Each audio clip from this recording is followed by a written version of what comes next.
En hypomanie, c'est un petit peu comme si on avait un super pouvoir.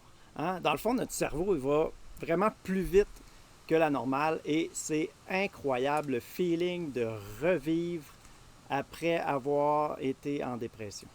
C'est un petit peu comme au Québec au mois de mai, quand la première journée qui fait 15 degrés ensoleillé, tout le monde est sur les terrasses, c'est la folie furieuse.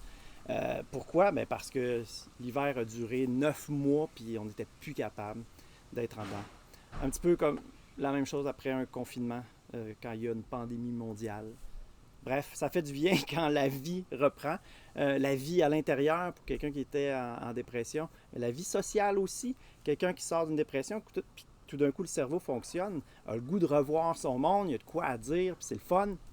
Mais à ce moment-là, c'est important de réaliser, c'est important. Je me rappelais ça, je me disais, Jean-Marc, il y a des gens plus intelligents que toi qui ont marché sur la Terre et qui marchent sur la Terre encore.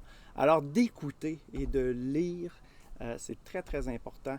Puis de poser les questions. Mon conseil, c'est vraiment de se demander, c'est qui les personnes autour de moi qui m'aiment, qui veulent mon bien, et de s'enquérir de leur perspective. Qu'est-ce qu'eux autres voient? Est-ce que c'est si pire que ça? Est-ce que je fais peur maintenant que je suis comme en hypomanie? Puis il faut se poser les vraies questions.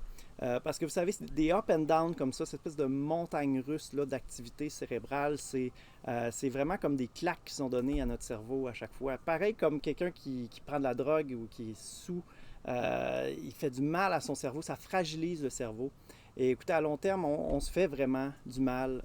On fait du mal à notre santé, on fait du mal à nos relations, on fait du mal à notre famille, à notre carrière. Puis en bout de ligne, il faut se rappeler qu'on n'est pas sur Terre pour rien, mais pour faire une différence. Alors, il ne faut pas laisser cet état perdurer.